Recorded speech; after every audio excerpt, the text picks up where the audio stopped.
Hello and welcome back to the Making Fire podcast. This is a podcast where two longtime besties talk about their favorite TV show, Survivor. This week we're talking about the finale. Oh my gosh, gag on that.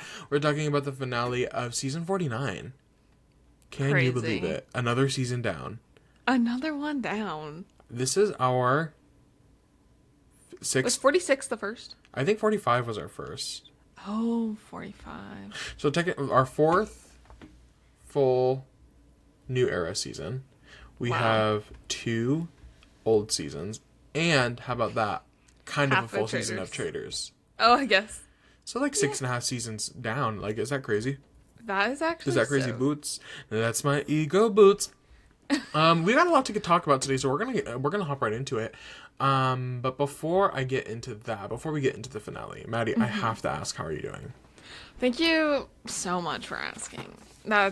What a crazy question. This week, I want to talk about something that I have re-sparked my interest in. And in this era where, like, Sims is kind of getting on my nerves, and I don't know, I need more, like, cozy things to do in the evenings besides reading and watching all my millions of TV shows.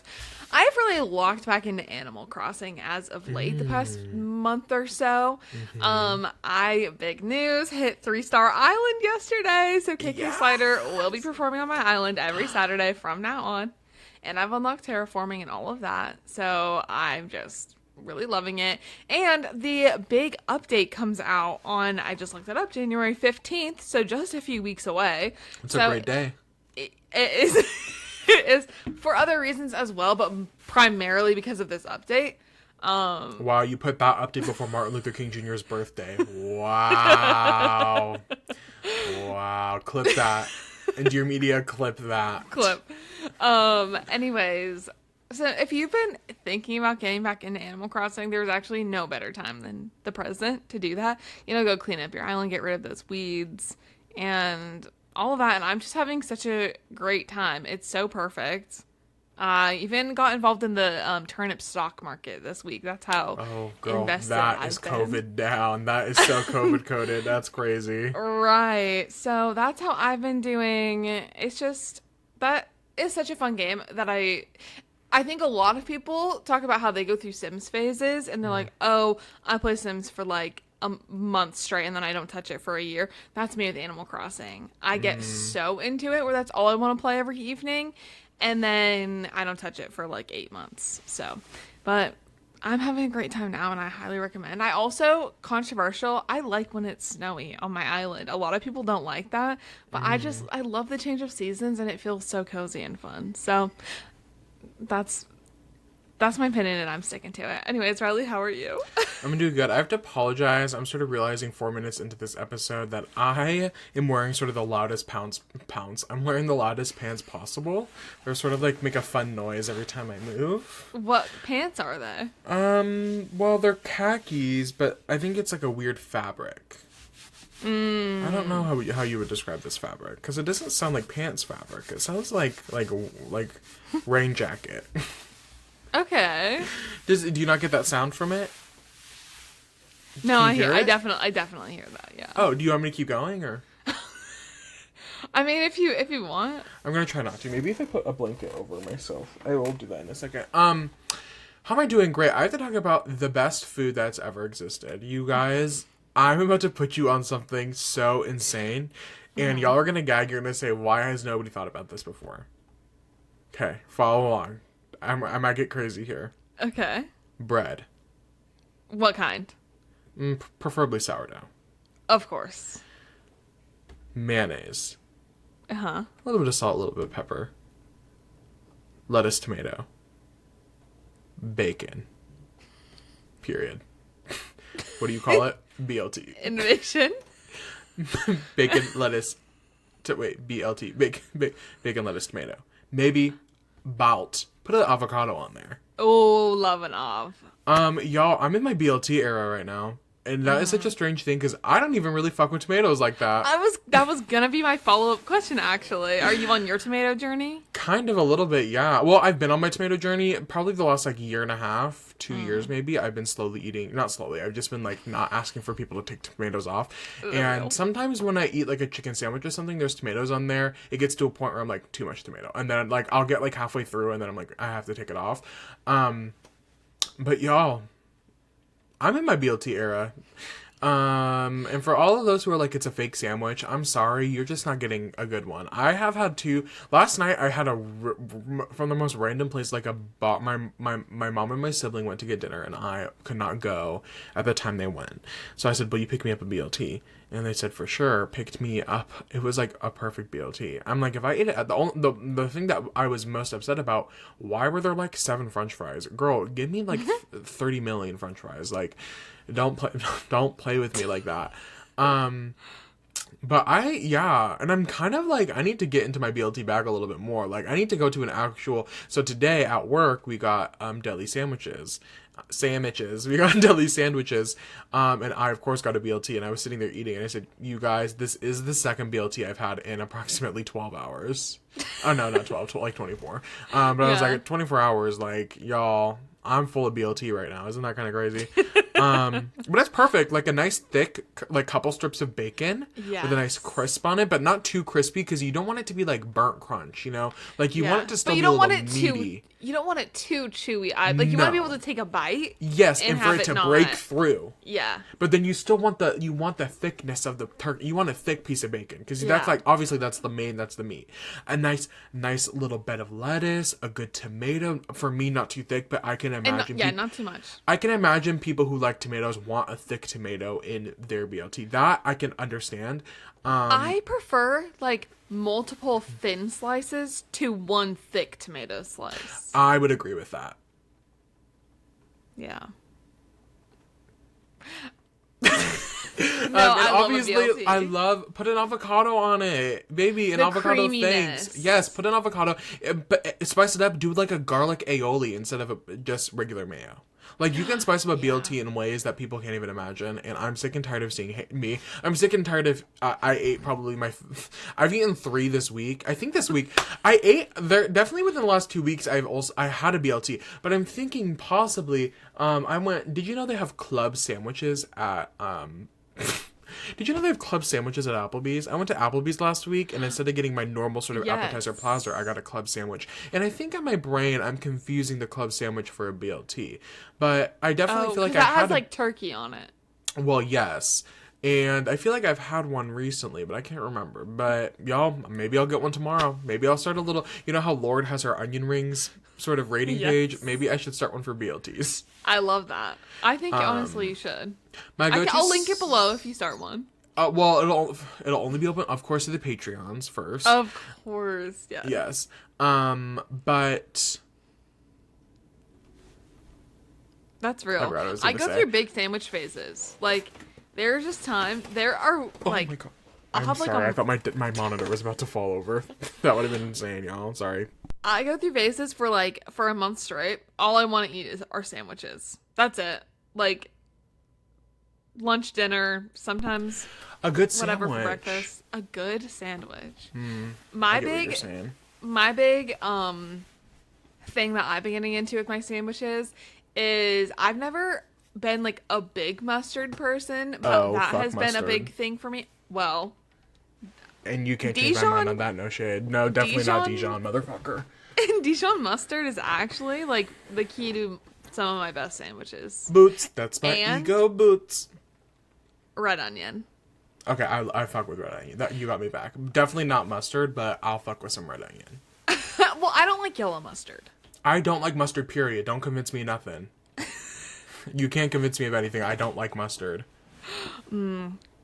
It's acquired. To who? Not to me. To me. Girl, you're making me mad. Let's go. Anyways, okay. Let's jump into this finale episode. Do you have any thoughts off the dome before we get into thoughts it? off my dome, your mama. Second thought, it was a fun finale. Yet again, there were some really bad game moves that were made. Even, like, obviously there's not really a lot of wiggle room in the final five, but I was like, the way that y'all approach this, specifically at the final five, I was like, y'all, we could have flipped it, like, there was no urgency. Why? Okay, we're gonna get there, I'm sure of it. Why Christina and Sage was the mindset, well, we're the only options. We have to vote for each other. Girl, Sophie is an option. Yeah. Why was that okay, we'll get there. I'm not going to jump around. Some of the game moves are questionable. Some very iconic, again, rule number whatever of the pod, love Christina. She's so sweet. Girl, I did not know she got nasty like that. No, she did her big one. She got nasty. She did her big one. She should have got a spot on server 50 just for that little moment right there. If I don't see more of that in future seasons, then get rid of Final Tribal Council. Because that was... raining outside? Oh, yeah, I know that. It's Y'all, okay, a little white noise, little ambiance. Yeah, we're setting the tone. Hopefully it doesn't put anyone to sleep. Fall asleep to rain noise. Close your eyes. Imagine. Close your eyes, shut your mouth, dream a dream and get us out. You're in a tavern and your bartender comes to serve you. What would you like, love? Anyways. Oh, you weren't going to roleplay with me? Oh, do we want to? We can come back. We'll do it on the Patreon. The rain is kind of killing me. Y'all better pray I don't lose power, because the podcast will be done after that. No shit. Okay. Okay. Let's just jump into it. Also, sorry. Putting down my tweezers. That was my little fun item for the day. Picking up Aquaphor. Okay. Jeff opens by talking about how... It's so loud. It's so loud. Y'all... Is my window open? Maybe. Anyways, Jeff opens by talking about for, the first half of the game, there were tribal lines that were the law of the land, but post-merge alliances were kind of all over the place, meant very little to most people, and everything was changing day by day, and we never knew what was going to happen next, and it was just so exciting. And that's where we finally get into it. We start off with the final five coming back from Tribal Council after voting Steven out, and everyone, I'm sorry, but the rain is actually killing me. Like, I'm so sorry. Like, it hasn't been raining this hard all day, and as soon as I sit down at my desk, it's like, she said, I'm gonna make a show. She said, I'm gonna be heard tonight. I'm gonna make history. I walked into anyway. Everyone is celebrating making it to the finale, into the final five, and they're also like, okay, congrats on keeping your idol, Rizzo, but you returned and lied to us. We're doing a lot of celebrating. Girl, why are we doing a lot of laughing and giggling? You need to get to work. If my name is Christina or Sage, I need to be getting to work. Y'all are doing a lot of laughing and celebrating for fourth and fifth place right now. Oh. What? Is that mean to say? No, it's actually real. And I, once again, love them. But I was also so confused. It's like, I love Sage, but she didn't feel like a prominent person in this finale episode. A lot of times it was, the main characters were the Tres Leches Alliance. And arguably, I was thinking about Christina more than I was thinking about Sage, because I was like, I don't necessarily know why that was the case, but I think Christina felt more of an underdog than Sage did inherently, because Christina was the last sort of Hina member, right? But Sage, I don't know. And I think, once Sage was able to make it to the final four, it felt like obviously she had been going through a lot this whole time, and it kind of felt like she had I don't know how to phrase this, like, resigned it of, like, what's meant to be will be at this point. Yes. Like, I've done what I can do. And especially when Sophie, obviously we'll get to this, we're jumping ahead. When Sophie was like, oh, I'm not talking to anyone, like, I'm going to make this decision. It was really just like, okay, like, whatever happens, I'm at peace with. And I'm like, I want to see that dog in you. Right. Like, that's what I was missing this episode. And just to jump off while we're still early, like, obviously Savannah, great winner. Oh my God. How can I not? I have to say, I think she probably had the worst Final Tribal Council performance of a winning player, like, Okay, but okay. It wasn't that bad. It was just that one answer, but that one answer would have wrecked a lot of people. Yeah. I just think her swagger just like carried her through, like her aura from the whole season. Yes. I don't. No, it totally did. It carried enough. Like I think she got docked some points, obviously, because MC. Like there was only Christina was voting for Savannah, but it flipped MC. It was enough to flip MC alongside Sophie's performance. I'd argue that Sophie had a better final tribal council performance than Savannah did. Yeah. You know, our luck at the end of the season. All 3 S names. We thought we would get rid of. I was gonna say that. Yes, 3. We thought we would get out of it, but the Survivor God heard us complaining from the beginning and said that. But anyway, no, you're right. I think that was the lack from Christina. Honestly, Christina, Sage. Well, no, Rizzo and Savannah and Sophie had a thing, but yeah, from 2 out of the 5, that's almost 50. That's almost about 70% of the people. I don't know. I'm just guessing. 70% of the people, 50% of almost 50 of people with no fight in them at the final 5, and it kind of. I don't think it soured the tone of the finale, but I get what you're saying. It could have been another level that we didn't hit, but it was still good, and I still loved it. And congratulations, Savannah. Truly, like, so happy she won. Okay, Rizzo is doing some little dances about making it to the final 4 with this dang idol. What a guy. What the riz on this guy is truly insane.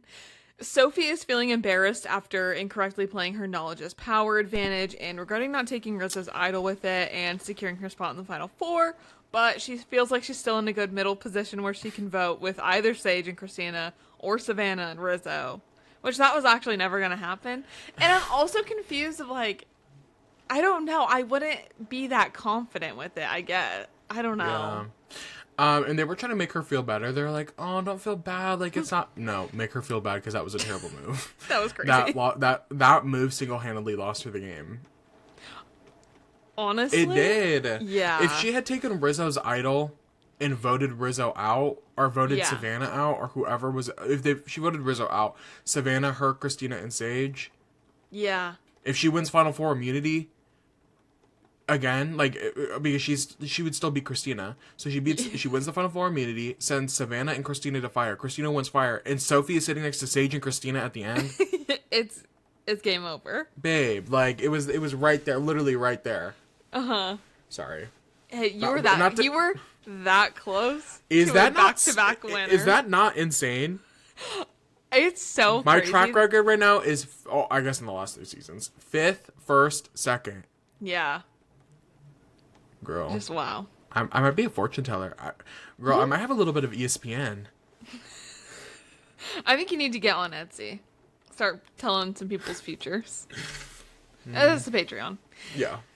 After the intro, a boat pulls up to the beach, and it's a little scavenger hunt thing where someone will win an advantage in the immunity challenge. So they have to run around and find their color of bags that hold puzzle pieces, and once they collect the bags, they assemble their puzzle, and it's a map to the advantage.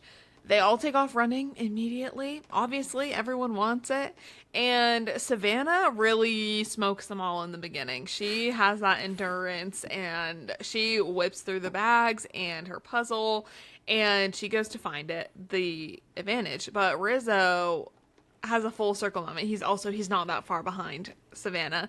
And throwing it back all the way to his first challenge, where he was looking at the puzzle of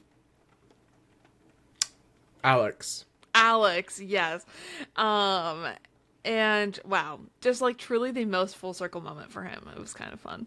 And he just copies Savannah. But then everyone really catches up at the like part where they're looking for the advantage and they're all digging in the ground. And then Sage, I love you. Keep it to yourself. Girl, literally. Because she has the big brain moment to be like, no, it's definitely in the trees. And then she tells Sophie about it. And then Sophie spots it and gets it. Like, these are the moments, this is what dreams are made of at the end of the day. I'm like, why are you helping the people who just decimated your whole, like, your shit this season? Like, I'm sorry, but like. Your biggest ops. Right. Yeah. Love you, Queen, but that was not it. Love you. Yeah. And then this brings us to the final 5 immunity/reward challenge.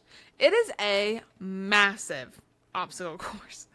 So I'll give you the gist here. I love a big challenge. I love it this part. Yeah. It's so good. Just like, I don't know, it's so fun seeing such a big challenge and then like the juxtaposition of only a couple people. Like, right. Just like these people. They look so small in the grand scheme of things. They do. I have to say before you jump to the challenge, I thought that Christina was gonna win the reward because they had that moment where she was like, "I'm not giving up on myself," and she like finishes the puzzle before Sophie even finds the advantage, and Christina is like, I thought she was gonna pull it out, but why would I think that? Why did I think that? That's just hope in that lovely woman. Once again, she is lovely. So they have to crawl through a muddy pit, get a grappling hook, hook a ball, drop a ladder, get a bag of puzzle pieces with a rope, hook a rope and walk on a barrel, lead a ring up a rung ladder, and then get to a puzzle that they have to solve. Yep. The reward is steak, mashed potatoes, red wine, and carrot cake at the sanctuary where good things happen.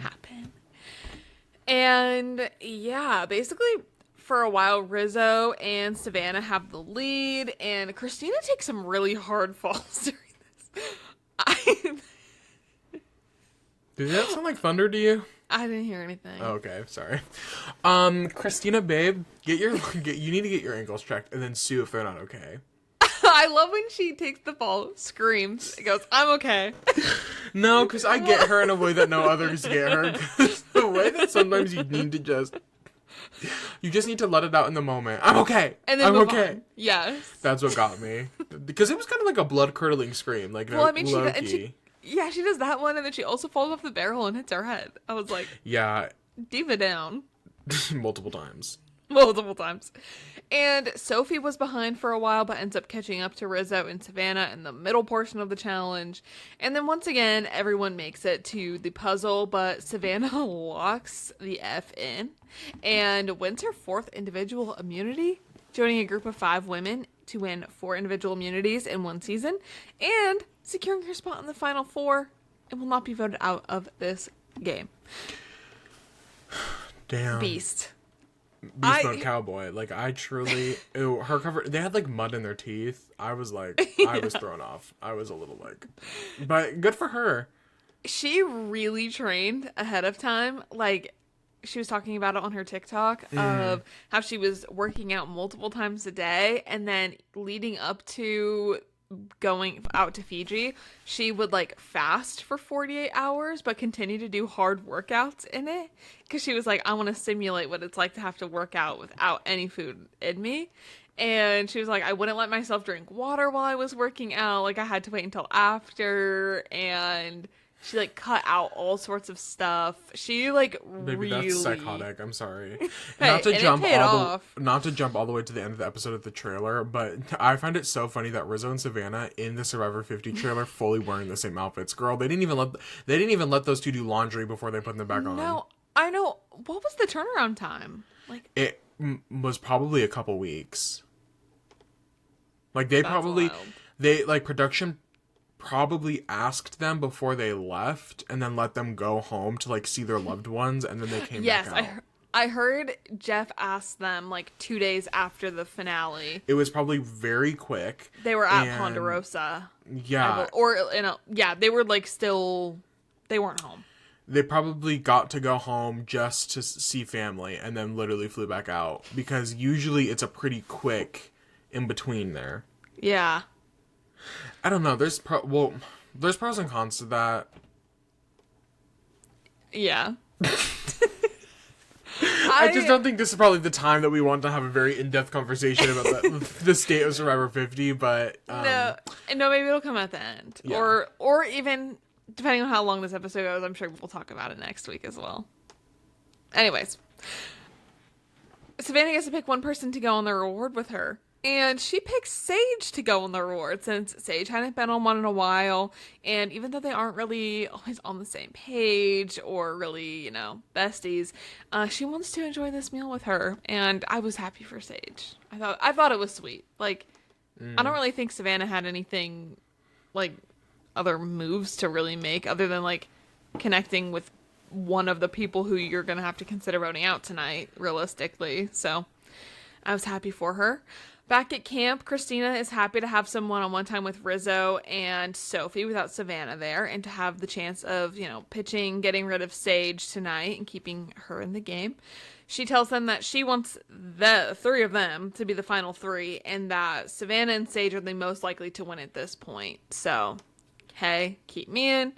Also, I would love to go to Fire. I'm good at it, and I can beat Savannah if it comes down to it. In Fire specifically. And then Sophie and Rizzo talk without Christina, and they agree that they would rather sit next to her than Sage in the final three because there is no shot Christina's going to win, no matter what at this point. Unless she's actually Liz. Well, I think Christina even says that. She's like, they're lucky they voted me out and they didn't get to have to sit next to me with my final tribal council speech, and that was given Liz. Rumored billionaire. I feel like, borderline rumored trillionaire. Did you hear about that? I feel like Christina... She's actually going to be the first. The first. Elon, you better get on it. Liz? Liz is coming is, for your brand. Yeah. I feel like in a weird world, Christina could have won not with this jury, but sometimes like think if she was sitting in front of the jury of Survivor 43 when Gabler won, like if Christina had the right sort of emotionally charged jury, I think there's a case where she's like the narrative of her being a constant fighter, being an underdog, never giving up on herself, being friends with everybody. Right, but I can never get Steven's description of Christina eating spaghetti out of my head. Like, I'm just telling you, that's why I said not this cast. Like, I don't think there's a world in any combination of that final five where Christina was at the end and she won. I don't think. But she had a different jury. Mm-hmm. If you just change if you change the context of the whole season and you put Christina on a fully different cast and you take away all context, I think Christina has a chance of winning. And what's actually crazy is I think you can make the argument for anyone if you think about it. But specifically Christina, right? But in this case, of course. And I'm right again. And you know what? Maybe she should have been on 50. Maybe that should have been hers. That's what I'm saying. Anyways. We then go to the reward. Wait. And what? No. What? Okay. We'll go back once Sage is back. I'll share my thoughts on everything. Savannah says that, she is letting her heart lead with this decision to take Sage on the reward, and that's just what led her here. Sage is grateful to have been taken on this reward and is cheering Savannah on for her, challenge wins, and if she wins like the fifth one, how cool that would be. And they're really connecting at this point in the game. Yeah, it's connecting at the final five. But it's okay. I guess, Sage does connect a lot with Savannah at this point, and they talk about how, Christina should be the vote tonight because even though she has a worse resume, she is great at Fire and has a great chance of winning that and sitting in the final three where, someone else, wouldn't have that spot. And Savannah also talks about in a confessional about how, she would rather take a better player to the end, even though, it's like a less safe option, but also the fire making really scares her. So, she's not writing Sage's name down. And then we get back to camp. Do you want to jump in now? I guess. Oh. I just want to say that I think the way that Christina and Sage went about this vote is completely wrong. There should have been no reason that the two of them were going after each other. They should have stood strong in their front, and then even if even if no, because even God, no, like even if brothers. No, I hear no, because you. even if the core three ended up deciding, like, obviously if the core three voted for Christina or Sage, like, one of them is going home. So I do understand why they voted for each other in that sense, because it's like, no matter what, one of us is going home. I don't want it to be me, right? So you build that barrier up there. I would have rather I would have rather just used our 2 votes and put them against Sophie, whether or not, like, I got to say. I think that the argument should have been, and that this argument probably could have worked, Sage and Christina both go up to Rizzo and say, Rizzo, you and Sophie are splitting the same jury votes. It makes no sense for you to sit at the end with Sophie. Yeah. The argument could have been, I could see Rizzo's argument being, well, if I sit with both of you guys, there's almost a 0% chance that one of the 3 of us beats Savannah tomorrow. And then I'm kind of screwed because I just backstabbed Savannah. I don't really care about that argument. This is, in the perfect world, I think love you, Riz God. I think your ego is big enough, and he overthinks in the game enough that I think that there would have been a chance of Rizzo taking the bait. Because it's true. I think if Rizzo sat at the end with Sophie and Savannah, it would have been a much clearer win for Sophie because... Nope, it would have been a much clearer win for Savannah because Sophie and Rizzo would have split votes. Yeah. They were both Savannah's little gremlins. Yes. They have different storylines at the base of it, but it's very similar, the things that they've done. It would be, other than Sophie's, like, early game... when she was on her, terrible tribe.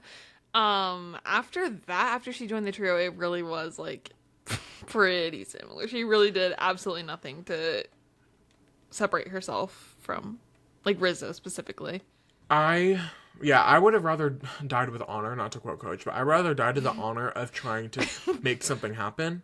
I just have to say, when Coach's voice came up in the season 50 premiere trailer thing, I was like, wait a minute. I completely forgot that he was going to be on there. Are multiple people I forgot were on this season. My friend Austin, shout out Austin, was texting me about it, and he kept being like, oh, this person wasn't in it at all. And I went, oh my god, forgot. This person also wasn't in it. Oh my god, like literally forgot they were on this season. Yeah, where was Genevieve? Where the hell was Emily Flippin, financial analyst? Right, and I'm not seeing enough about that. Not enough people are making noise about Emily not being in the trailer. What do y'all know that I don't know? Because get Emily back on my screen, that's all I'm saying. We'll get there. Put a pin in it. We'll get there. Wrapping up this conversation. So, guys, we've been doing this podcast for 2 years. We know what we're doing. Thank you. Mind you. I think there should have been more of a fight. I would have rather gotten voted out 2-3 had I put it in a fight than just being like, oh, I really hope that they pick Christina or Sage over me. Yeah. Girl, I'd rather die trying than die flopping around like a fish. And I feel like this isn't the first time we've seen this happen in a finale episode. Mm-hmm. I think it also gets to the point, there's the context of, while they're 25 days in, the end is right there.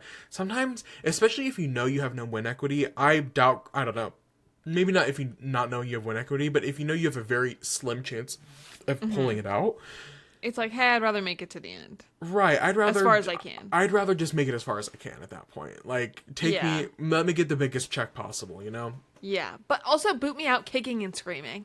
I'd rather do that. Drag me out of there. Drag her. Yes. Say her name. So, first we have the... Tres Leches all hands. They came up with that a little bit too late into the season for it to really, like, stick for me, but it's okay. They are talking, and they find out that, Savannah has a different opinion on who to vote out tonight than Rizzo and Sophie does. Rizzo says that he, is considering who might take votes from him in the end, and he thinks that he can beat Christina at fire, so he wants to keep her in.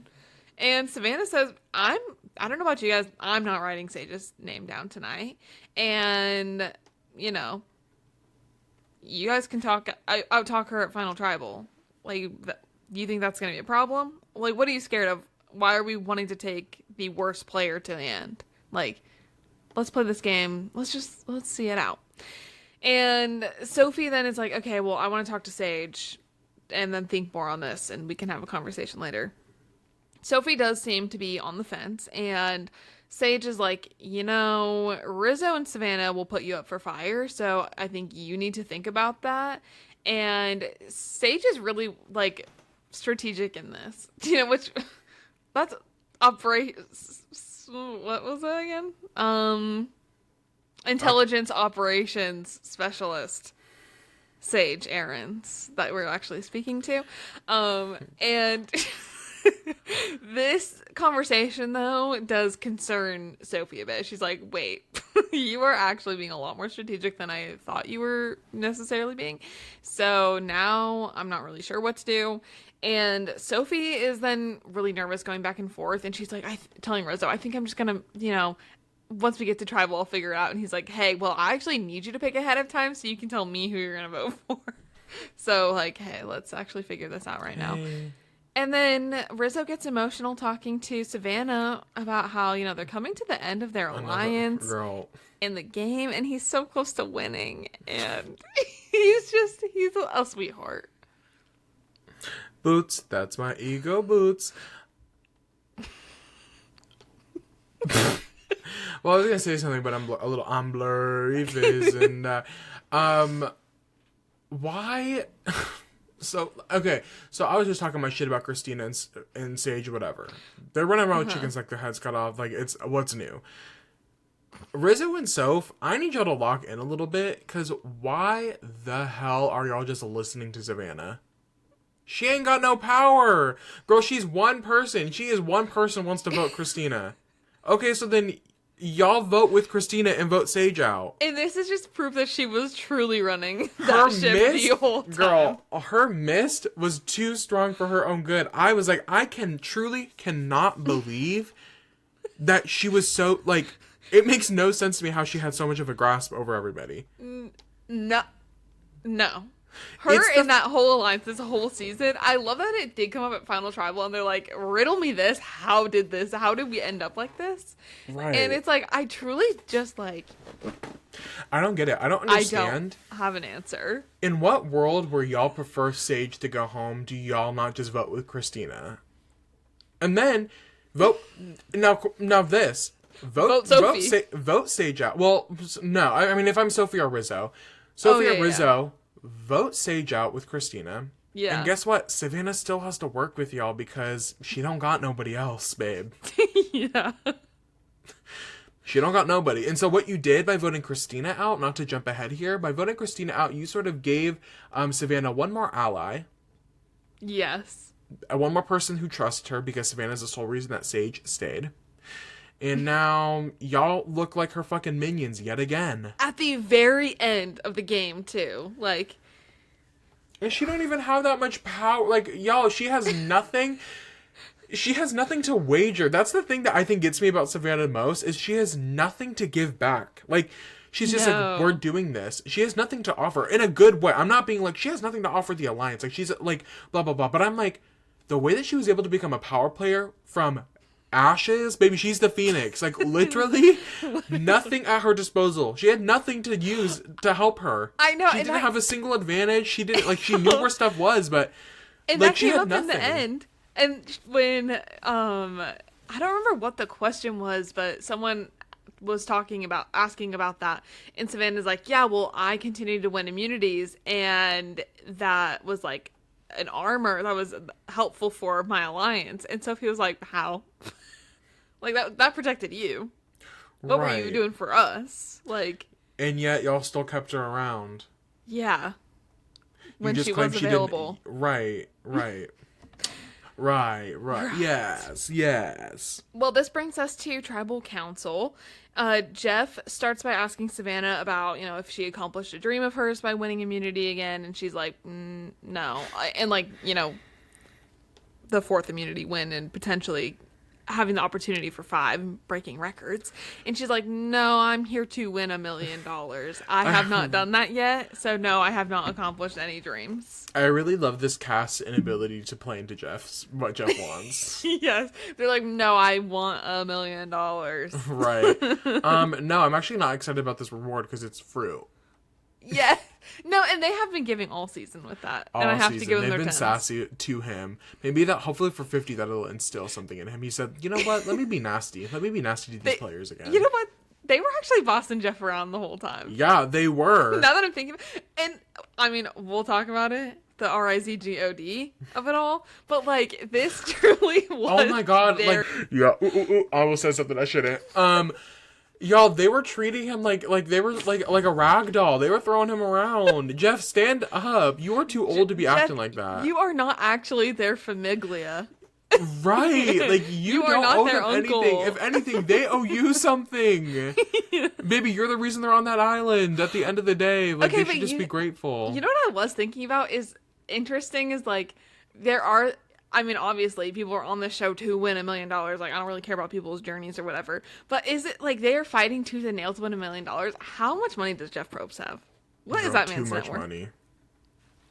Hey Siri, how much money does Jeff Probst make per episode of Survivor?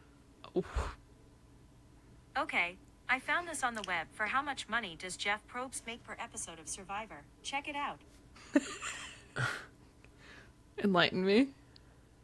Jeff Probst briefly quit Survivor despite the $8 million per season salary. And that's on IMDb, so... Okay. Well, I'm gonna have to move on from that. Boots. That's my ego, Boots. Then Christina and Savannah, I meant Sage, get into it on why they should stay.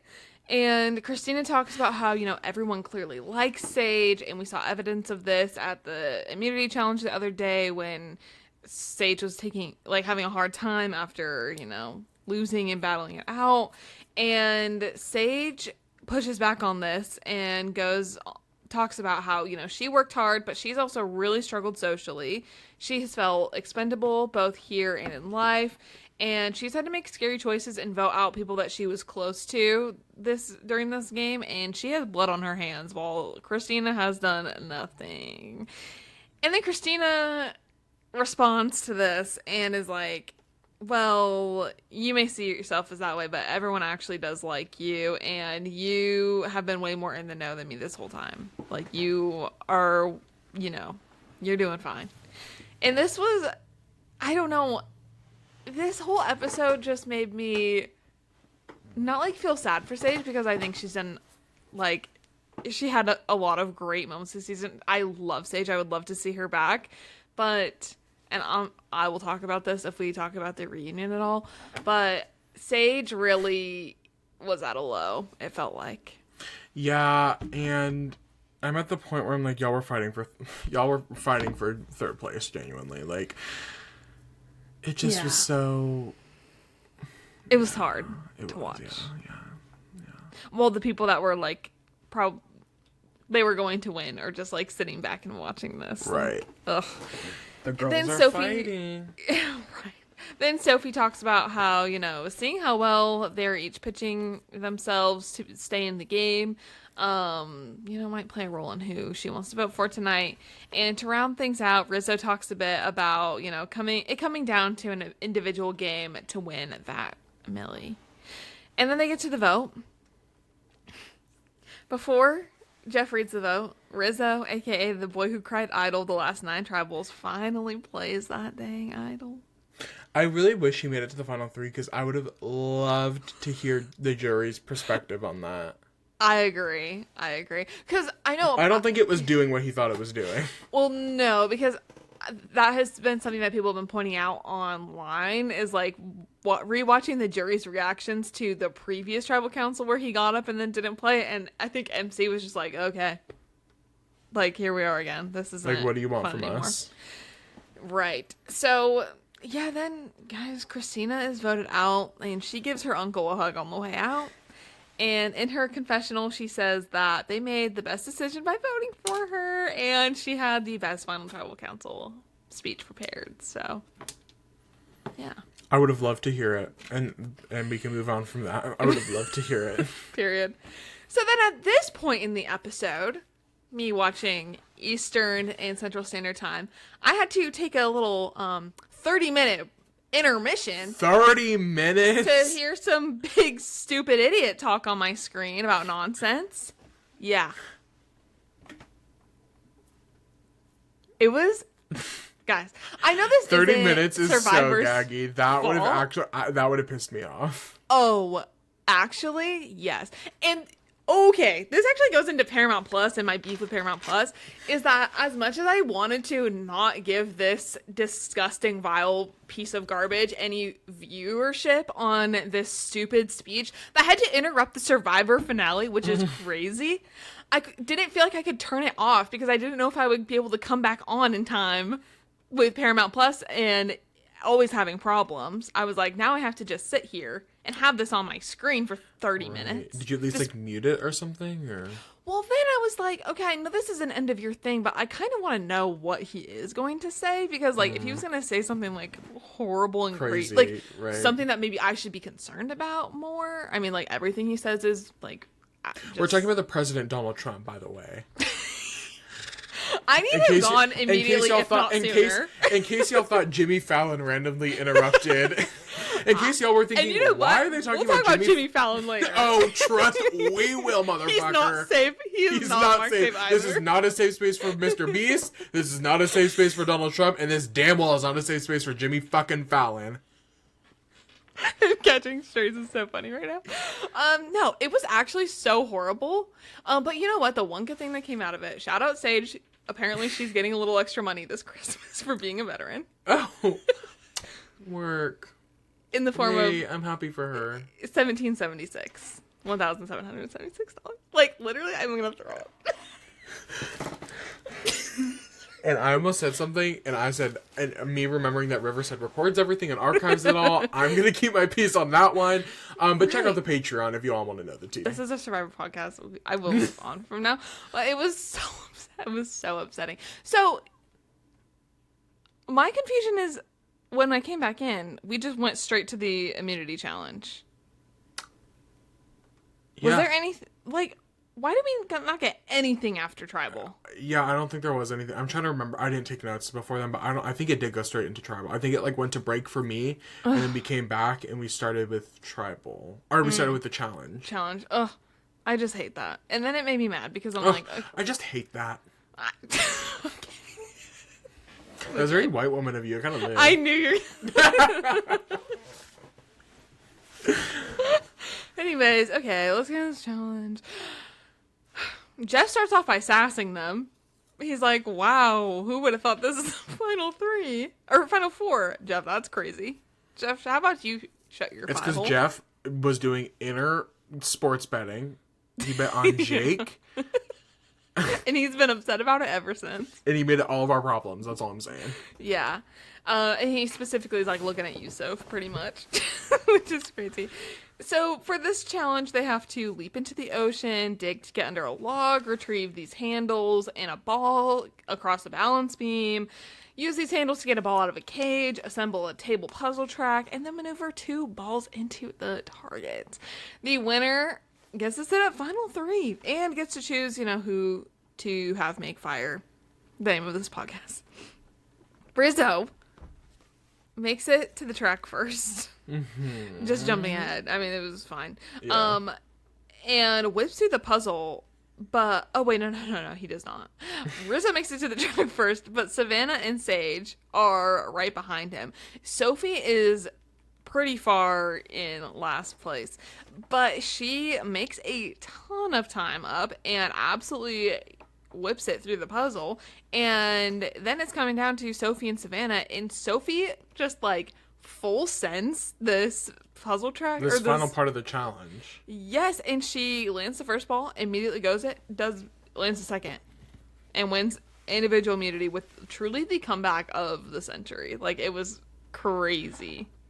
Girl, Sophie, don't end Savannah streak like that. that was messed up of her, but I live for I it. kind of live for it. Yeah. I kind of did want Sophie. I really thought Savannah was gonna make that thing, but maybe in Survivor 50 she'll win one more immunity. Yeah. Well, I mean, does that have to be like in one season? I don't think so. I thought that was like all of thing. Boston. Who's?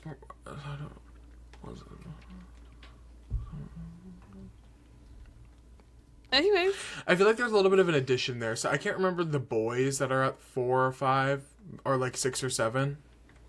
I'll Google. Oh my god! Like I was trying to be funny and like it didn't even. Oh. Like 4 or 5 or 6 or 7. Oh. Like Sorry. her whole. I'm just actually kind of mature. Oh yeah, on your Survivor podcast. Yeah. Well, yeah, Sophie and Savannah, girl, like Sophie said, actually hold my crown. She let it tilt a little bit, but it's back on. Sophie's very emotional after this win. She's thinking of her grandmother, and she's really grateful for this spot. She says that this spot in the final three was meant for her after a very hard season. Mm-hmm. She did a lot of talking after this. It got to the point where I was like, okay, girl, don't say too much now. One of these people is going to the jury. Like, I wouldn't say too much. What are you saying? What are you looking up? What are you seeing? What did you find? What are you reading? Tony Dietz from Panama has the most wins in a single season at 8. It's gonna go to be Terry Dietz. Wait, Does what did it I say call him? Tony? Tony. I meant Terry. Number 2 is Colby Donaldson in the Australian Outback at 7, which is crazy switch up from his Heroes vs. Villains performance. And then Ozzy and Mike Holloway are 6. Does it say which season from Ozzy's season? Wait. Cook Islands. Right. Okay. Yeah. And then a lot of 5s. Oh. Wait. Maybe this isn't... This says that 2 women won 5 immunity challenges in a season. Kim and Kelly. Cam and Kelly? Who Kim. The hell is... Oh, Kim. I Yeah. think Kim maybe did win. I don't know. And then maybe... What was all this hubbub about? Well, maybe it's just... It's 4... It's like... It's still elite to win 4. Yes. Just I as thought they elite. were saying that she was going to make history with 5. I thought that No, was like the... she definitely would have... There are still other people who had 5 immunity wins, but she would have joined... Well, like I thought an- of women. Oh, Was I the don't know. specifics. It's fine. Okay, like, I don't know, like... Move on. All right, moving on. Sophie wins immunity. We go back to camp, and this is post challenge. Sophie's thrilled that she won, especially after this journey of the season. She's happy that she's going to be able to plead her case to the jury. Mm-hmm. At the moment, she tells the audience that she really wants to bring someone that she feels she can beat at the end. And she's going to spend a lot of alone time to reflect on that. And by alone time, she means alone time. She means solitary. She goes ahead and tells the other 3, Sage, Rizzo, and Savannah, and she says, guys, I don't really want to hear what you guys have to say. Girl, what? She said, I actually don't really want to hear what you guys have to say, and I'm going to make my own decision. I gotta go my own way. Yeah.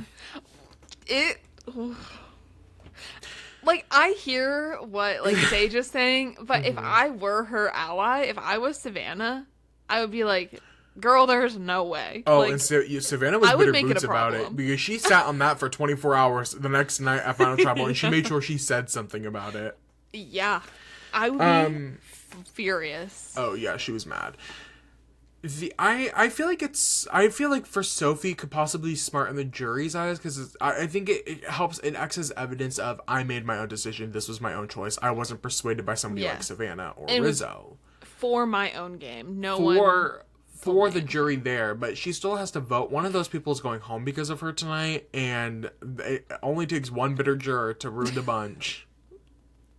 Yeah. So I think it's a very risky game to play. Savannah is very sad about this, very upset the fact that this Sophie is treating her in the relationship like this. She feels like it would only have been right for Savannah to let her talk about it with her. Yeah. She's also never made fire before, and so that's really concerning. And she practices, but it goes pretty good for her while she's doing her little practice stuff. Yeah. Sage likes the fact that she doesn't have to talk with Sophie. She feels that whatever is going to happen, and that's what's meant to happen. Whatever will happen, it will, occur. She also has not really practiced fire a lot. Then we cut to Rizzo is also explaining that he himself also has no fire experience. So this is sort of like, kind of best case scenario for all of them, that none of them, like, if Christina was there, it kind of would have been game over. So I understand why it was more urgent to get her out, but... Yes, but at the same time, I've not looked into this at all, but based on how much preparation Savannah did to go into this season, I guarantee she became a great fire maker at home beforehand or something. Maybe, and then but- maybe you just hadn't been like doing it out on the island. But 25 days is a long time to not do a skill that you learned maybe just for the show. Yeah. For then you to go out and not do it for 25 days. Kind Is it of not like riding a bike? I don't know. I've never done it. Should I start a fire? I've actually never. Yeah. Yeah, Freshman speak year your of high school, we had to. I was going to say, no, wait, speak your truth. Speak make your a truth, queen. presentation, like a how-to. And I remember this. I made mine on how to make a fire, and I had never made, still haven't. And even when we were camp counselors, my I was gonna campers ask. knew how to make fire. Oh, yeah, very it was much always sort of their responsibility to know. Sometimes Yeah. mine wouldn't know, and they'd be like, how do we do this? And I'd be like, guys, I didn't take the... I'm not here... Like, this is you guys. yeah. When it comes to... Now, let's do a poll. Question of the day for our listeners. Do you know how to read a compass? Because the fifth graders... Just comment yes or no, no context. Just No, yes or no, no context. Do you know how to read a compass? Because our fifth graders that we were camp counselors for never learned, even though they were supposed to learn. And that sort of always was an issue for us. We were supposed to run like 3 miles in an hour. And I don't even know. Through the woods. Through the woods, mind you. And sometimes it was raining outside. And we just would have to run through the woods with being led by fifth graders who had no idea where they were going, and then they'd get upset that we didn't know. Girl, I didn't take the class. Tired. You took the class. And they get tired out there. I'm here to make sure that you guys don't slip and fall and kill yourselves. That's what I'm here for. My favorite, okay, not to talk more about camp, my favorite too was that along with the fire we had to make a shelter, or specifically the campers had to make a shelter. Most of the materials were provided by the counselors. Like, I did have to bring We would have to buy supplies with for our our own kids. money. Mind you, we weren't getting paid. This was fully volunteer experience. I always made sure to bring like full waterproof poncho thing for myself and my belongings, and then if the shelter did not hold up, that was simply not my problem, and I was not going to get wet, and it was their problem. And I made that very clear. These are mine. I'm sorry, we're gonna do a quick, because this whole little shelter building segment was meant to, it was supposed to be like, okay, you're like, the idea is like you're protecting yourself from rain, you have to protect your fire, build your shelter.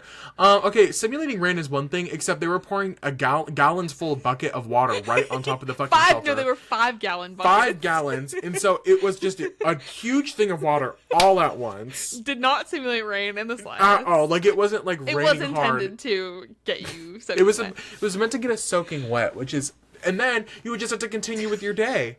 Well, also, I want to point out that maybe, like, not all the campers were necessarily on the same page, that the items that they brought for survival were not intended for survival. And I did. And I was always, and let's talk about this now if we're continuing the conversation, because was I FAG? Am I FAG? Yes. Y'all, I would always get paired up with the little weird kids that nobody wanted. And I'm sorry if y'all are watching this. I mean, I'm related to one of y'all, but I always got paired with the little weird kids that they were like, well, you guys aren't really like outdoorsy kids, but it's mandatory that y'all go on this trip. So we're giving you to Riley. So none of my kids ever knew how to do anything. Because they didn't give a fuck, which is valid because I didn't really either. But y'all, when it came to building the shelter, guess who got soaking wet every fucking time? And guess who had to run 3 miles through the woods and never completed the task once? Because their kids didn't know how to read a fucking compass. I will never forget one year. There were potentially tears over having to use the like warm foil blanket thing for the shelter, because I was actually the only one that brought anything and no one else brought literally anything.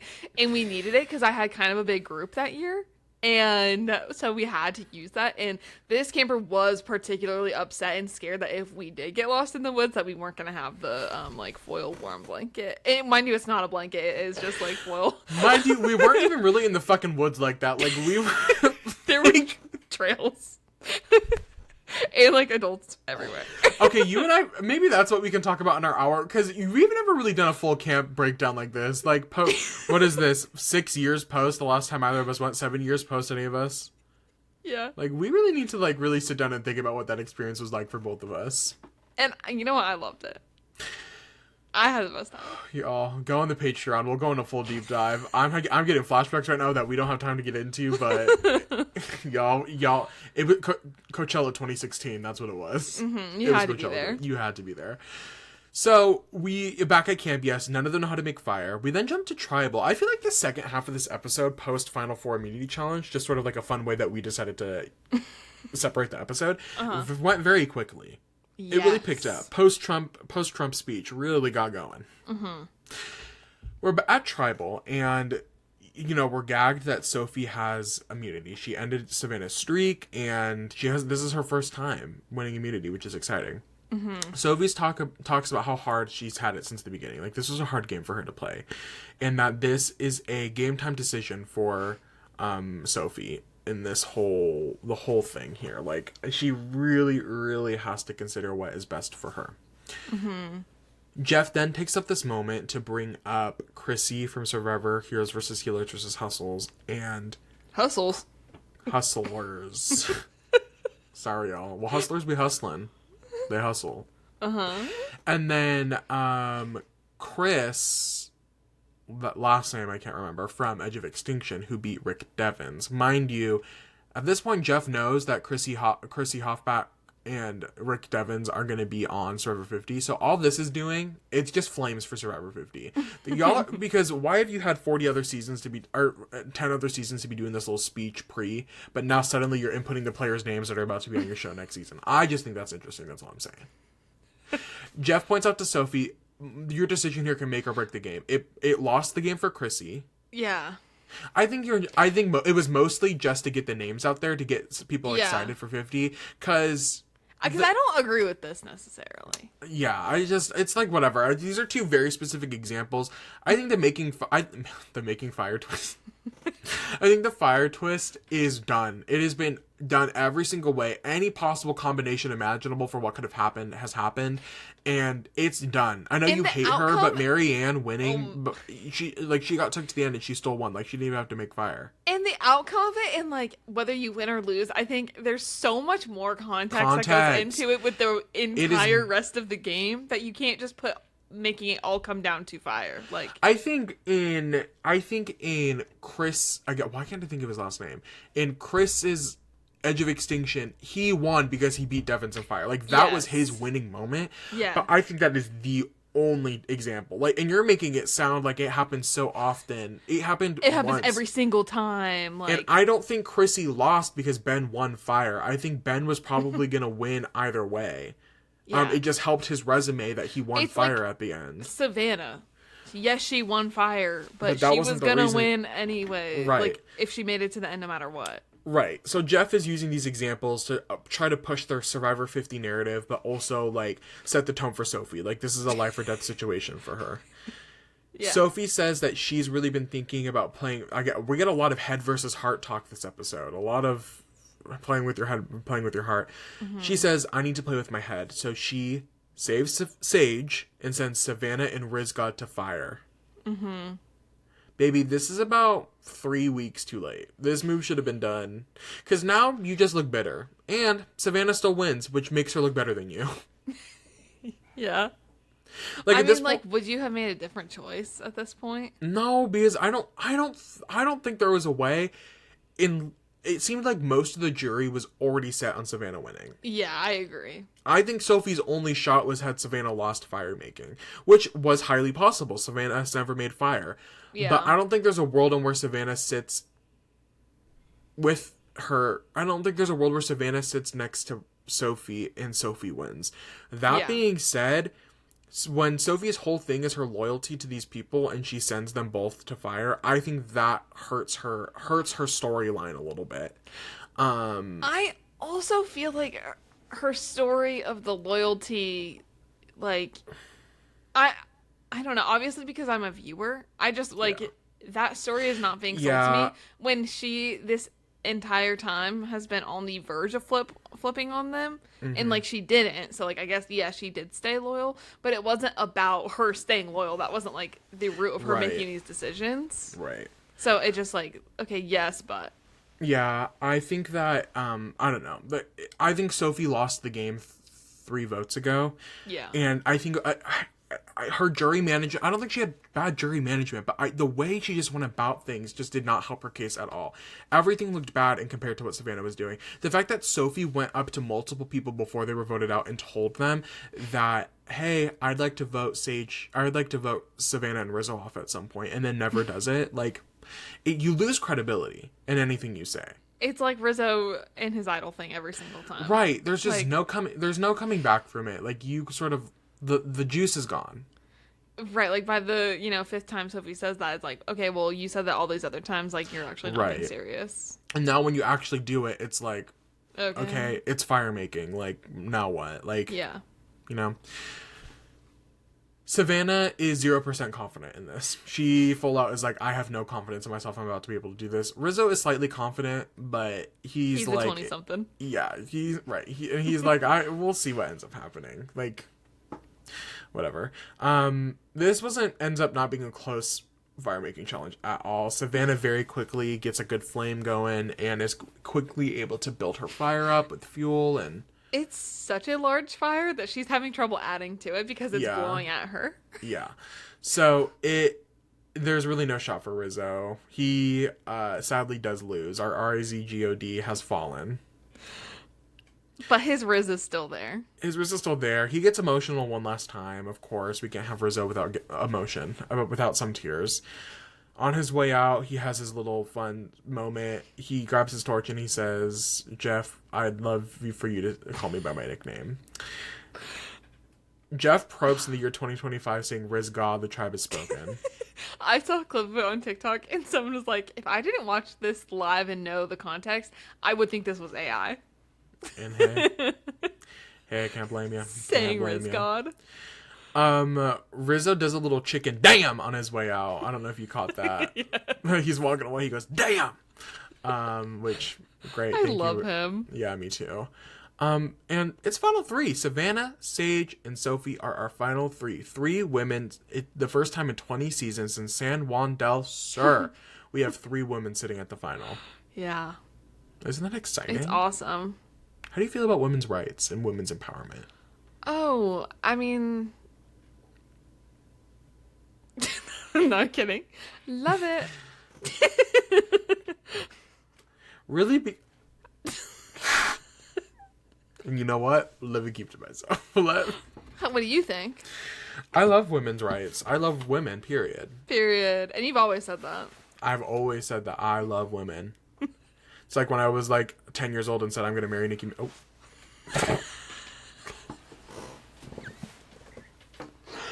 Okay, y'all, in the context of 2025, it's just a different time, okay? Like, how are we supposed to know she was going to be crazy MAGA? Let me get that chong, let me get that Henny, let me get that. It's so upsetting. It is really upsetting. I love women, and I'm so excited for this final three. The next morning, like, y'all, it's the morning. They're eating their breakfast. Three girls on a beach. Three girls on a beach. Hey, three girls on a beach. Hey, three girls. I'm kind of gagged Sages here. No shade to Sage. I'm sorry, but I was thinking about that. Like, this was our basically day one queen. Right. And my winner pick. And Savannah. And your winner. And Savannah also happens to be there. Okay, first of all, I have to give CBS, Paramount Plus, Server Production their props. This section, moving through it quickly, loved how quick. Just enough time, heard from every single juror, heard their thoughts. It was quick. We got to hear, it was a mix of the jury's thoughts. We did a little bit, we reheated a little bit of the rites of passage nachos, because not only were we hearing the jury's thoughts, but we heard the player's thoughts on the jury member. Mm-hmm. It was good. It was quick. It was succinct. I was very happy with it. Yes. And I also love the cunty jury poses and pictures when they're all sitting there and the camera zoom in on them and they're like. And one thing Yellow Sophie's gonna do is serve face. That's all I gotta say on that. That's all I gotta say on that, Yellow Sophie. I'm gonna do a quick down the line here. Just a quick thing. Unfortunately, I was so focused on making sure I was writing down the important stuff. I didn't write anything else past this point. Mm-hmm. So we're going to go from memory. I actually did not write anything that the players were saying about the jury members because I was more focused because the jury members were the ones deciding the stuff. So I was like, I should get what their opinions are. So I'm just going to do a quick rundown right here because it was actually very quick on what they were saying. Nate talks about Savannah and her leadership abilities, the fact that she led a lot of what was going on post-merge. MC loves the Final Three being all women, but she does not want them to be play nice. Like, she wants them to get down and dirty a little bit. And I love her. And I love her too. Girl, that was a good winner pick. Our winner picks were really there for each other at the end of the day. Yes. And that's sort of beautiful. It is sort of beautiful if you think about it. Alex talks about Sophie Sophie deserving to win because she was the ultimate underdog and she had the perfect story. Jawan says Sage deserves to win. She was underestimated and she was always strategic. Yellow Sophie says Savannah's 4 individual immunities. That's insane, especially when she really needed them. Steven talks about Sophie as a silent assassin. She's built this sort of underestimated aura around herself. Christina says, Sage is a good social player. And she's really good at building relationships with important sway votes with Jawan. And Rizzo says he wants ultimate mess at Final Tribal Council. He wants them to be powerful, he wants them to be strong, and he wants them to be down and dirty. Me too. Yeah. I love when the jury knows what they want.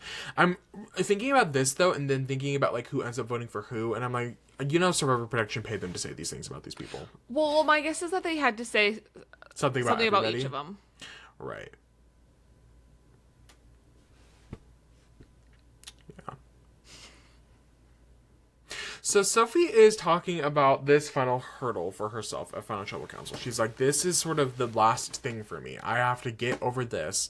Which I could argue is the same thing for Sage and Savannah. It being sort of like the last thing they have to do to win. Yeah. Well, yeah. Well, in a sense right. that. Sage talks about how she is really going to go in on the fact that she is using her emotion as a tool. She's going to talk about her experience in the military. And she does not want to downplay anybody's game. She doesn't want to make anybody feel less than. And Savannah says, baby, I'm not taking it easy. Mm-hmm. Oh, I'm not taking it easy. And I have to give final 10s to Jawan, I have to say. His final confessional here leading into the Final Tribal Council, we hear from him. He says, this is Act 3 of the horror movie. Yes. And the question is, who's going to be the ultimate final girl? Oh! I'm sorry, Jawan, get him in there writing scripts for the show. That was good. I really love Jawan. That was good. That made me giddy. I was like, oh my god, I'm so excited. What's going to happen? And that brings us right to Final Tribal Council. Yeah. Do you have anything to say about any of that FTC? I wish that more people did come for their throats at the end. With their questions. Right. And, obviously Christina was the only one to stand on business, no shit. Served. But I need that energy from everyone, and I think I need an overhaul. I need every single question to be cut throat. I agree with that, but I also will say I liked this Final Tribal Council from the jury perspective. I liked that we had none of this stupid outwit, outplay, outlast, thread that needed to be pulled. I liked that they got to ask more specific questions. If you could ask them a question, what would you ask? Ask the final 3 question? Yeah. I'd say, y'all remember on day, I think it was 16, when I smelt something really bad and nobody wanted to admit to it? Which one of y'all shit yourself? Tell me now. And if it wasn't one of y'all, tell me who did it. And that's what I'd ask them. Period. What would you ask them?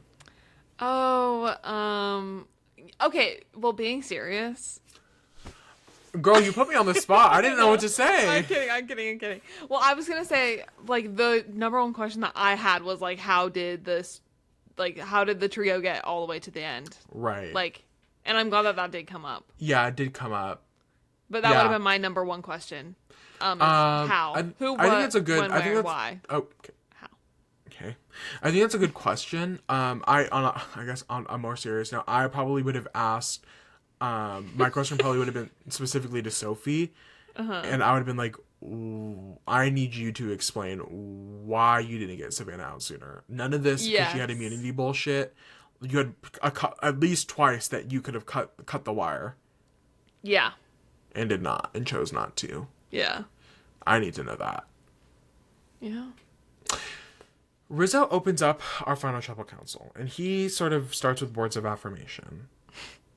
He goes, Savannah, I've been with you since day one. Sophie, you were my girl. And Sage, we were also on an alliance. We were also on a starting tribe together.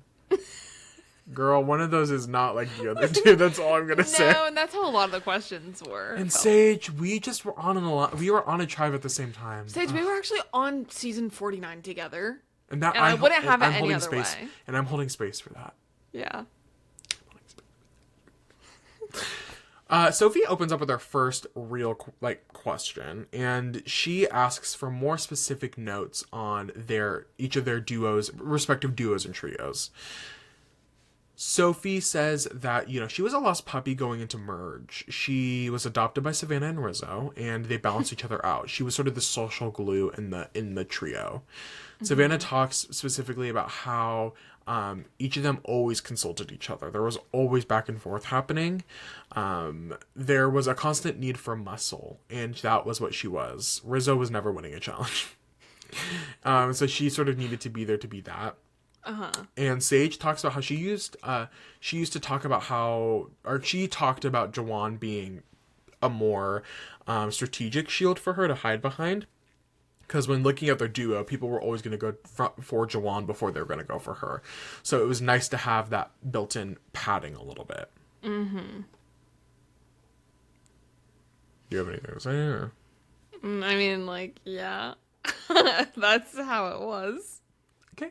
So Jawan... Girl, I don't know. We just, are doing a podcast. I don't know. Part of the podcast is we just sort of talk to each other. And how was I supposed to respond to that? I don't know. Do you have any thoughts about what they said? I mean, it was fine. Yeah. I think it was actually kind of obvious. Oh, you're actually pissing me off a little bit. I'm actually getting mad. I'm getting mad. I don't think the question was I mean, it was fine. I feel like it was fairly obvious. Okay, how do you feel about my notes that I said? Oh, great. Okay, that's all I care about. Jawan asks next. Oh my god. Jawan next asks about their why. He wants to know the reason why they're out there. I think this is a good question. I think so too, without it being too personal heavy of yes. That. I thought it was a really good. It leaves room, and I think Savannah takes a good. Savannah, who responds first, says that, you probably are going to want to hear a very personal reason, like family or something. But the reason I'm out here is very individual. It's very about me and my experience and what I want to experience. Mm-hmm. She says after she lost her job, she was looking for more independence in her life, doing things for herself and her own enjoyment. And this was something for her. And that was a major factor and is a major factor of why she's out here for herself. Sophie talks about her grandparents. The American dream. We hear about the American dream at least once per season. Fuck the American dream at the end of the day. And she talks about being a caregiver for her grandma at age 18, and that this is for her grandma because Survivor was her and her grandma's shiz. Mm-hmm. Sage talks about her friend Jessie, who passed away for leukemia when they were younger, and talks about how this is an adventure for her and him. This is a nice middle ground. Or not middle ground. It's just a nice thing to experience for both of them. Yes. Now, we get arguably into the moment of the episode. Definitely the moment of Final Tribal Council. It's Christina's turn to ask a question. And now, she ate so raise hard. Your hand if you thought that she was gonna mother like this, because my hand is staying down. I did not. Mind you, Christina looked really good. Thank you, Christina. For once again, she's lovely. Lovely, looks lovely. Girl, you looked fabulous. Yes. Christina, that was nasty. I did not think you were gonna get down like that. Where and I have to respect the hustle. Season? Well, if you kind of think about it, we did kind of get breadcrumbs of it when Savannah and her were supposed to hate each other, but Christina kind of went in on her. Yes. Yeah. No, and you know what?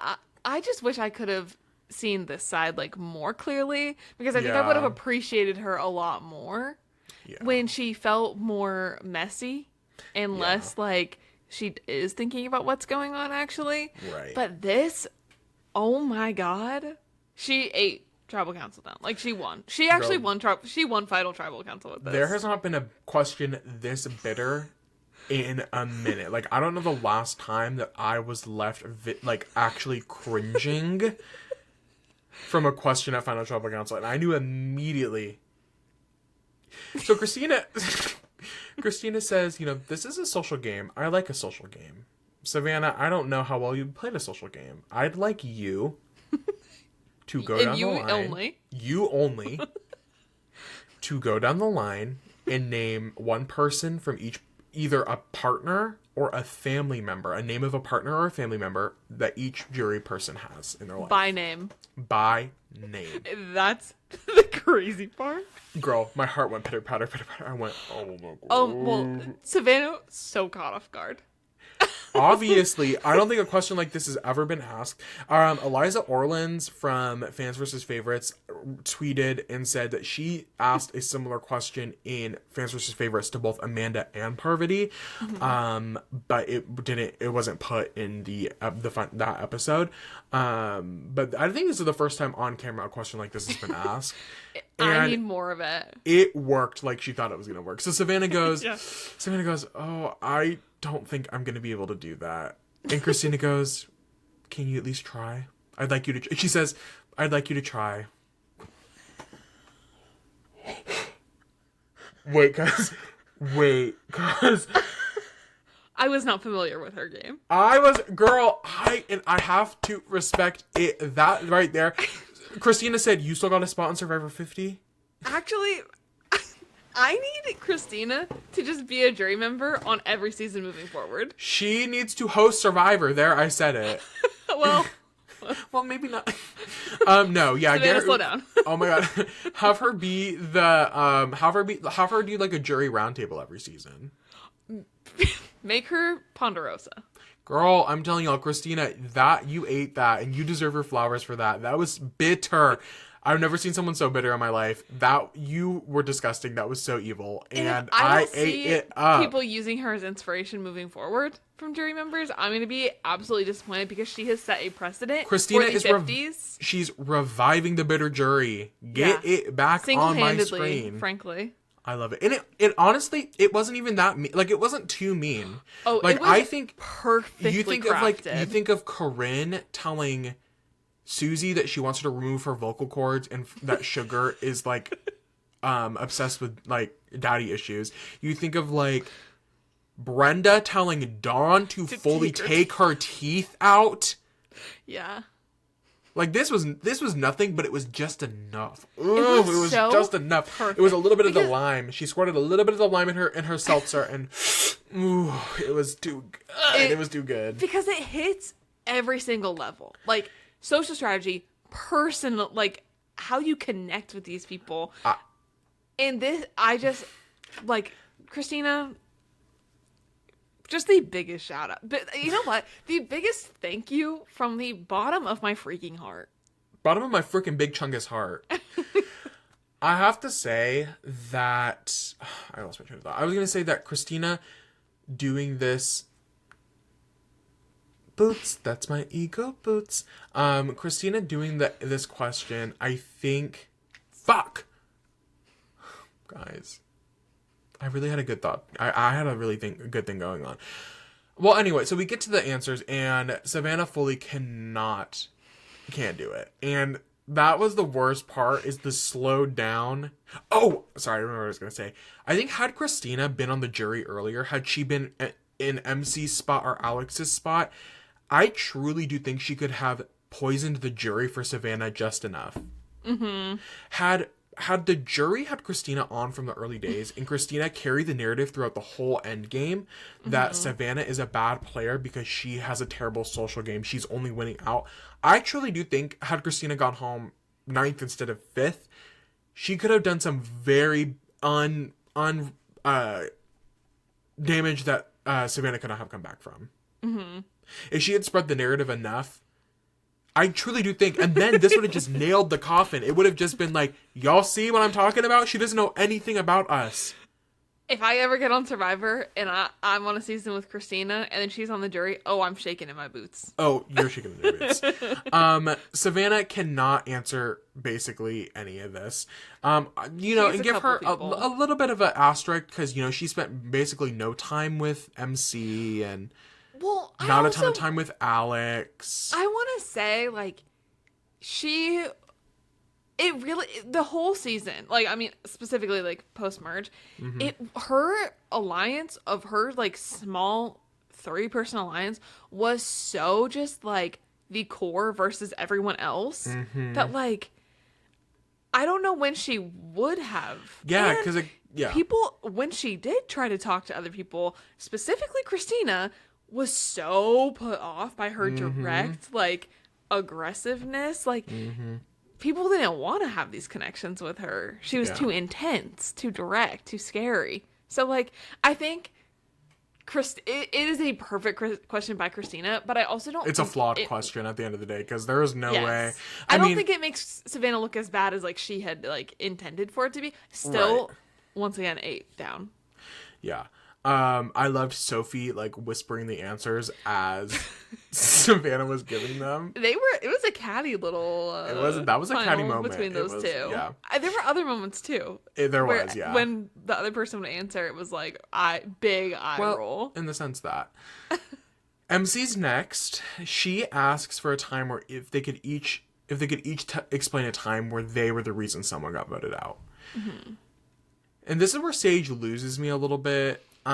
She doubles down hard on the Steven vote, which causes Steven to have a very visceral reaction. Steven is not happy about that. I think it was sad. A perfect answer would have been Shannon's vote. That literally, I think I would have gagged about that. Yeah. If Sage talked about how she had been plotting against Shannon for multiple cycles, multiple episodes, talked about how she used Shannon's words against her, she built up this, like, thing to get Shannon out, which set her and Juwan up perfectly for the merge, which got her to this spot.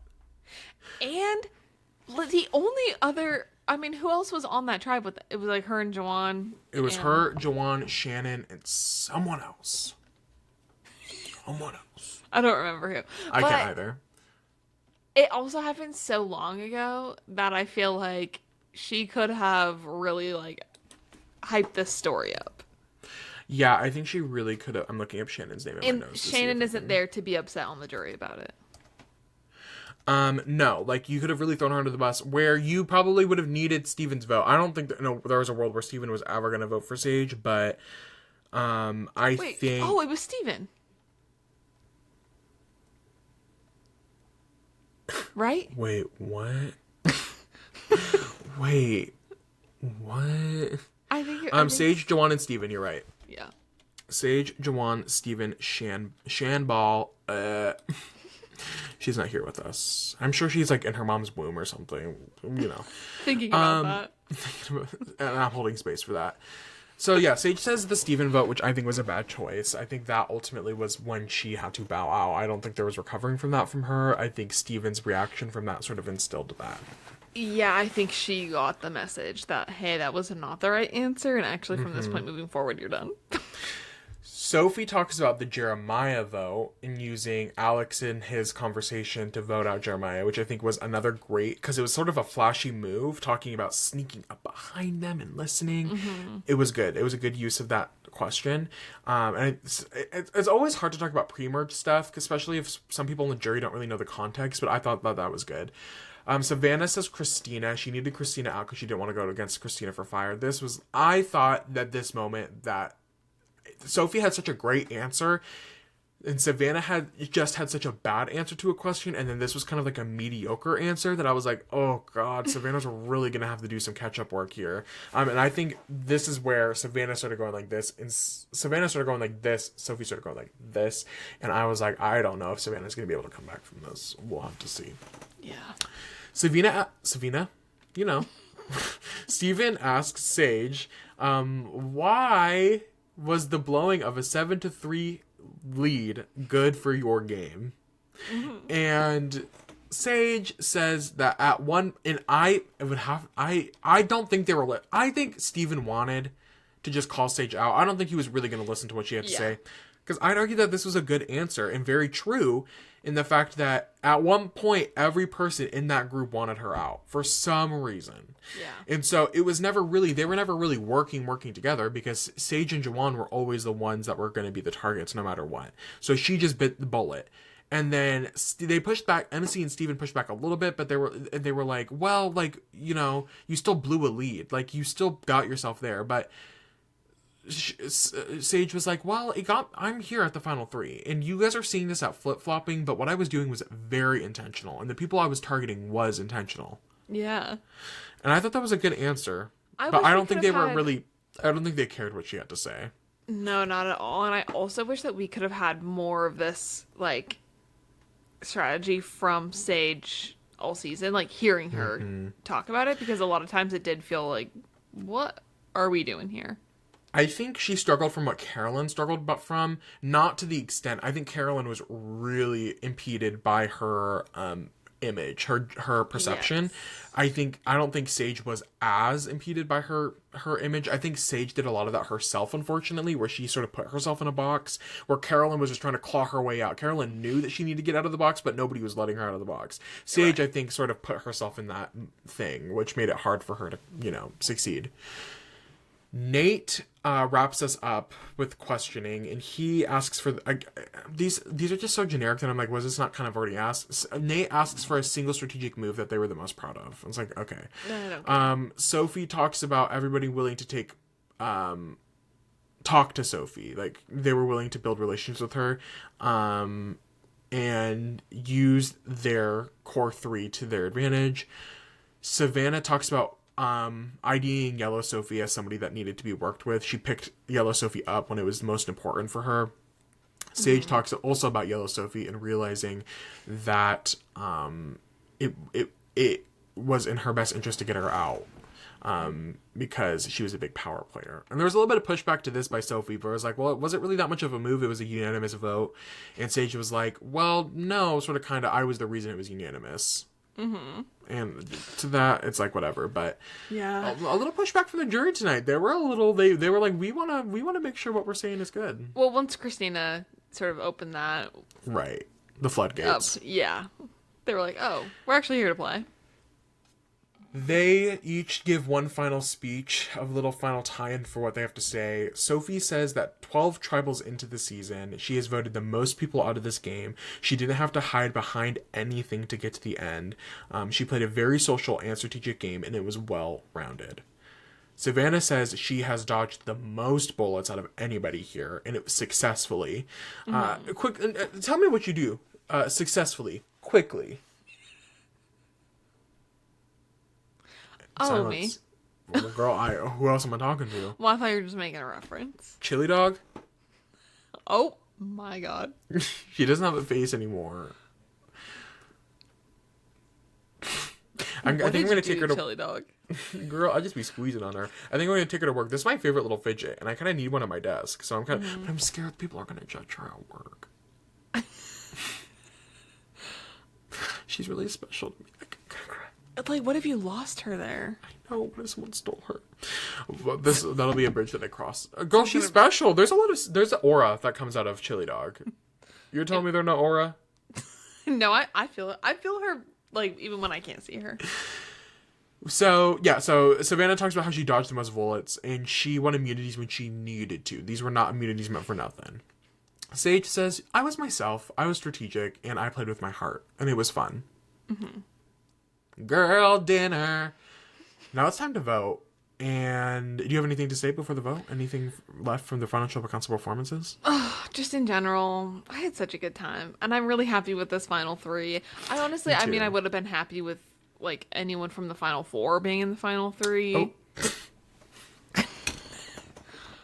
I mean, I think they all contributed. And what are you laughing at? I think I'm laughing at the very intentional cutting out of Christina. I love the very intentional. Because if she had been in the end, then we wouldn't have got the best jury question of the new era. So true by Caleb Heron. Yes, so I agree with what you're saying. Time to get to the vote. MC says that that Sophie's Final Trouble Council performance swayed her vote, and she votes for Sophie. Steven says that Savannah is a deserving winner, and Jawan says, I'm voting with my heart, and he votes for Sage. And Rizzo says he's voting for a legend. His vote is not shown, but You can put the pieces together a little bit. And then we read the votes. It starts off a 1-1-1 and then a 2-2-1. I love that they all got votes. I do too. And I think they all deserved votes. It was good. But Savannah pulls ahead and wins Survivor 49 by a vote of 5-2-1. Nate, Rizzo, Sophie, Alex, and Steven voted for Savannah. MC and Christina voted for Sophie. And Jawan, of course, voted for his girl, Sage. Savannah wins Survivor 49. I'm so happy for her. In the 40s, of the 9 winner, I guess you can count winners at war if you want. Of the 10 winners, 6 of them are women. Yeah. That's at least, oh god, I can't do the math. Like 30%, 47%? 35%? Yeah, we'll go with 47. And that wraps it up. She's a winner at war, and she's going to be back on Survivor 50 with Riz God. I did not think that they, like, cut to our cast assessment. I was like, there's no way that the winner of this season is going to be on the next season. And sure enough. And I am interested by this casting choice of only 3 winners on a cast of 24. I guess there's one for each tribe, but then it's like only new era winners, and ain't nobody know who the fuck Savannah's about up there. Like, okay, I also, like, as much as I love Savannah and Rizzo, I was hoping that they were gonna have, like, some more adversarial dynamic, like something happened that, like, I think obviously, like, they were just so close the entire game, and I get that, like, we have Kyle and Camilla as well, but I don't really like having these duos. yeah, I guess maybe I just want more drama from it, and I think I would have hoped to see, like, I'm not mad about seeing either of them, and I really love, like, I love both of them, and I would love to see them back, like, maybe in a different season. But them on 50 together immediately after this win is just like, I don't like having the two most recent winners on 50. Yeah, I agree. I don't know. Like, once again, it's not about them. It's like on just like take them, like, them and their personality and who they are out of it. Like, and on paper, the winner of 49 being on 50 and her number 1 ally also being on 50. I'm like, I don't love that. Yeah. It'll be interesting. Well, I'm just going to do a quick thing of the after show, and then we'll talk about a quick 50. The after show was so boring. I'm sorry. Nothing exciting happened. All you're doing is pushing me ads for the extra 30 fucking minutes. Like, that's all I'm sitting here watching, and I'm stupid enough to have a fucking podcast that I have to talk about this shit on. And I have to sit there and take it. Once again, like, it actually makes me upset that Sage didn't have the space to, like, process her game and what just happened at all, and immediately jumping into it. And I saw her getting some hate online for it and being like, oh, you were making, like, this about you and, like, you losing. No, like, well she sort of, deserves kinda, to have because, her emotions. And, like, right. She was just on an island. Let's actually think about it. Not only was she on the island for 26 days, they were also at Ponderosa before that. She's been in a game for a full month. That is a, like, release of emotions, and, like, I just, right, and she kind of, like, had some much. bad reactions at Tribal she wasn't expecting, and yes, I understand why she's frustrated. I don't think Survivor was a great experience for her. From what I can tell from her social media, I think she's been a little like, this is one part of my life, like, I'm not gonna, like, let it define me, you know. But I agree. I don't like this format, and I'm hoping we get a live finale instead. It's just so upsetting, and I hate it. Quick bullet points. Savannah, or Jeff says that Sophie's the bad new bears. She never gave up. Sophie talks about the Luatu name not being, at this point, girl, I don't give a fuck if you secret names. I don't care. We also never really, like, talked about the name. So I'm like, I mean, like, she obviously doesn't know that, but, like, well, yeah, but now it's like, okay. The whole thing, the whole thing pissed me off. Like, why you guys are not doing this for a live reunion from past Survivor is tended towards the audience. You guys watched the season along with the audience. So Jeff and production knows what questions to ask because they know what the audience cares about. Y'all are talking about shit that you didn't even put in the fucking show. I know nothing. I don't know any context behind this Loatsu thing. And I don't give a damn that Jake's baby was born. You know why? Because I, as an audience member, Already know knew this that. information after the episode he got medevaced on, because you put it at the end of that episode. Why do we need to talk about it again? Yeah. And I don't really care about the players' reactions about that, because half of Most them of them didn't even know Jake. The only people that knew Jake were Alex and fucking Sophie. So That's there's it. no even real context there for anybody else. They don't even know Jake's last name. Savannah couldn't name one of his family members even if she wanted to try. Okay? Right. So I was just like, damn, I don't care. I'm getting ads every 3 minutes. I swear my to God. God it was mostly ads. It was mostly ads. And we're about to get... Okay, I'm running through this real quick. Savannah admits to not having a great social game, but she is so happy that she got to win just like Kim did.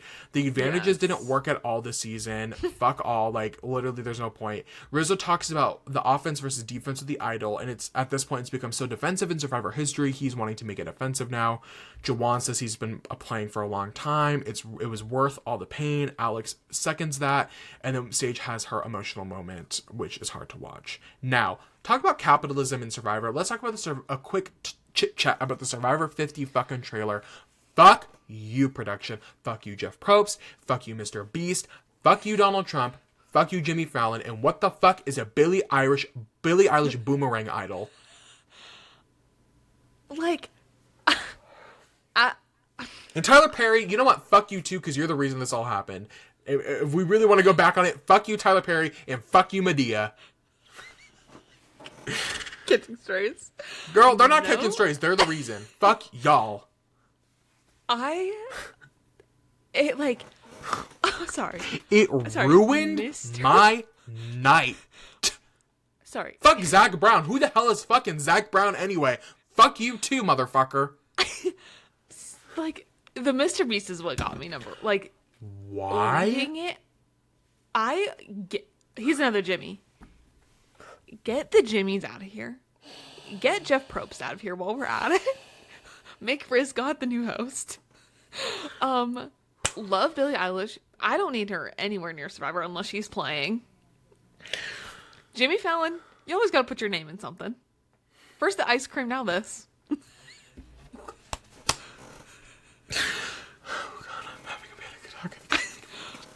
Like, way Literally, to not make get it your about ass out of my fucking show. The whole point of Survivor is that we're extended from reality. The point of Survivor is that we're on a remote island. 24 strangers voting each other out. Mr. Beast's fucking fat ass. And you know what? His fat ass you're briefcase. right. That's what I was going to say, and then I stopped myself, okay?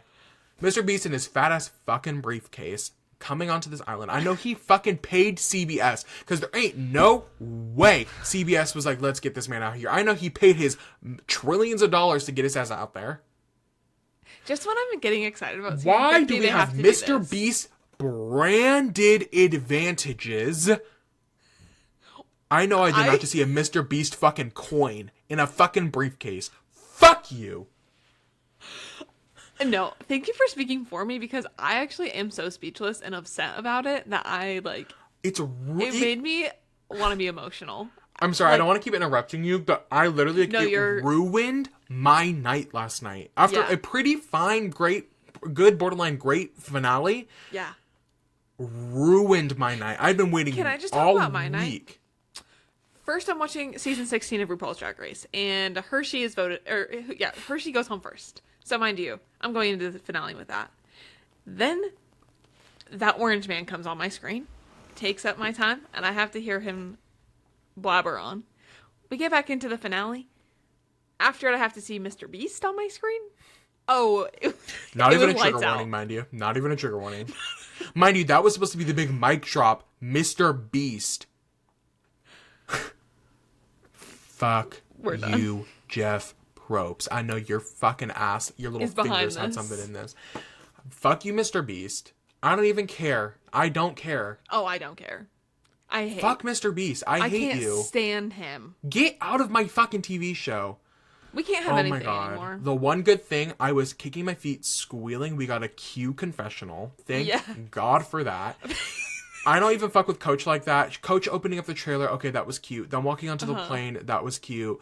Whatever. Colby had a little bit of his moment. Jenna had her moment. Oh my god, he's an old man. Well, yes. And Jenna, you look so good. Thank you. Q's little confessional, what he said, I'm going to cancel Christmas. I'm going to cancel your appointments. I'm going to cancel this. Girl, thank God Q is back on my team. And I was cheesing so hard. His confessional came on and I went, and then straight to fucking Mr. Beast. Fuck you, Mr. Beast. You ruined that for me. Yeah. But Q, I'm obsessed with you. I love you. I'm so excited he's back on my TV. I'm sorry. And I hope he doesn't burn out. I hope he doesn't burn. Like, I hope truly, like, something lasts from it. But even if not, like, give me a good 2 episodes of confessionals from Q, and that might hold me over. Yes. But I need him to win the season. But a Q win would be exactly what we need to start off. Q skirt. For what we need for 2025. Or 26, sorry. Wow. This was a long episode, y'all, but do you have any other trailer thoughts? Oh, nothing positive. Okay. That wraps up our episode, y'all. Thank you for hanging out with us. It was quite an adventure. Good season. I liked the season. I liked the cast. And I think the conversation 3 months ago when we started the season was, is 49 going to hold up against the rumor mill, not the rumor mill, but the excitement of 50? Will it hold up against it? And I hate to say it, I think it did. I really liked it. Yeah. I really liked it, and I think it will be good on a rewatch. I think so too. Thank you all for watching. I really appreciate you all hanging out with us for this. Wait, what should they comment besides yes or no? Comment. Okay, let's do an actual Survivor comment this week. Let's comment who from. No, we've done this before. Who are you excited to see on Survivor 50? Who are you excited to see? Who do you wish was on the cast? Tell us that. Who's your winner pick? Who's your winner pick? Yes. Thank you all for watching. You can like, comment, and subscribe here on YouTube if you want more Making Fire content. If you want above that, you can go follow our Instagram and our TikTok for more content. And, well, thank you all for watching. Next week, I can't remember. Are we doing a recap before? Did we plan on that? Of what? Sometimes we do like a little like... Oh, season thing? Yeah. Maybe. I don't think we are. I don't think we are. I mean, like, if anything interesting comes out in the... January 8th is when Trader starts. Y'all, we're going to do some Traders coverage after this week. We haven't talked about that.